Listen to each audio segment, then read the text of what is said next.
നീ എന്നെ വിളിക്കണമായിരുന്നു. ഇത് ഇംഗ്ലീഷിൽ എങ്ങനെ പറയണമെന്ന് നോക്കാം. You should have called me. So should have is a very common usage in English.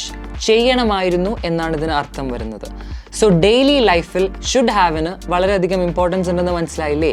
So should have ഉപയോഗിച്ച് കൂടുതൽ കോൺവെർസേഷൻസ് എങ്ങനെ ഉണ്ടാക്കാം എന്നതിന് കുറച്ച് എക്സാമ്പിൾസ് നോക്കാം. സോ നീ സമയത്ത് എത്തണമായിരുന്നു, അതെങ്ങനെ പറയാം? You should have reached on time. Next example, നീ അവനെ നേരത്തെ അറിയിക്കണമായിരുന്നു.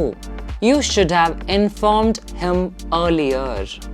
So now should have in the negative form, അതായത് shouldn't have, ഞാൻ അങ്ങനെ ചെയ്യാൻ പാടില്ലായിരുന്നു എന്ന അർത്ഥം വരുന്ന കുറച്ച് കോൺവെർസേഷൻസ് നോക്കാം. I shouldn't have said that. ഞാൻ അത് പറയാൻ പാടില്ലായിരുന്നു. സോ അവിടെ നമ്മൾ യൂസ് ചെയ്തത് shouldn't have, പാടില്ലായിരുന്നു, ഞാൻ അങ്ങനെ പറയാൻ പാടില്ലായിരുന്നു.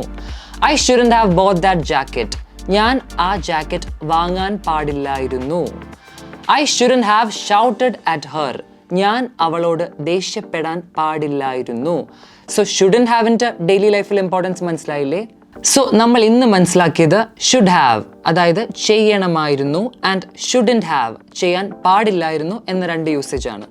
സോ ഇത് നിങ്ങൾ നിങ്ങളുടെ ഡെയിലി ലൈഫിൽ മാക്സിമം ഉപയോഗിച്ച് നിങ്ങളുടെ ഇംഗ്ലീഷ് ഇംപ്രൂവ് ആക്കാൻ ശ്രമിക്കുക. English House. English at your fingertips.